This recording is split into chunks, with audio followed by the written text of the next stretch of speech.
this for 3 days straight. Roads were flooding. The city was drowning in gray, and the cold seeped into every corner. But the strangest thing about this storm wasn't the rain itself. It was her. I first saw the woman on the second night. It was past midnight, and the streets were nearly empty. I had been walking home, my oversized sweater pulled tight around my shoulders, when I noticed someone standing at the far end of the street. A woman, drenched from head to toe, standing perfectly still in the downpour. At first, I thought she was just another late-night wanderer caught in the storm. But there was something off about her. She wasn't moving.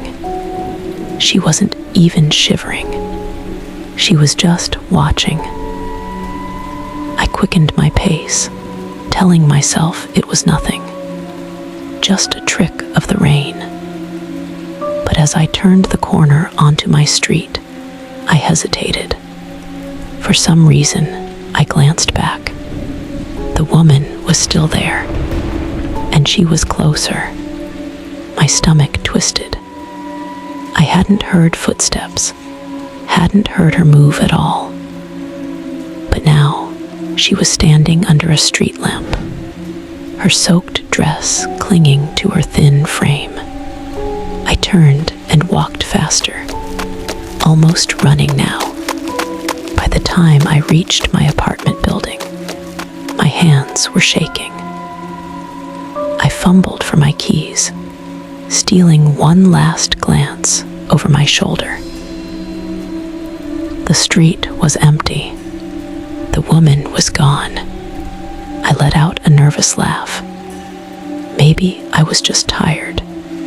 Maybe the rain was messing with my mind. But deep down, something felt wrong. The third night, I saw her again. This time, she was standing right outside my building. The rain poured down harder than ever, but the woman remained completely still. Her head tilted slightly, as if listening. I froze, my breath caught in my throat. Her face was barely visible through the rain, but I could see her lips. They were moving. No sound came out, but she was speaking, whispering something under her breath. I didn't want to know what she was saying. I forced myself inside, slamming the door behind me. My pulse was racing. I locked it. Once. Twice. Then rushed up the stairs to my apartment, my wet shoes squeaking against the floor. I didn't look out the window. I didn't want to see if she was still there, but I couldn't shake the feeling. I wasn't just being watched. I was being waited for. That night, I barely slept. The rain had become deafening, hammering against the windows. Then at exactly 3:07 a.m., I woke up. Not from a nightmare, not from the storm, from something else. A sound, a dripping sound. My eyes darted to the ceiling, then the walls.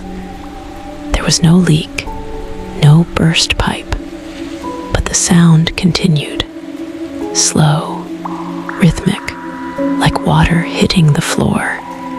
Drip, drip, drip. I sat up, heart pounding.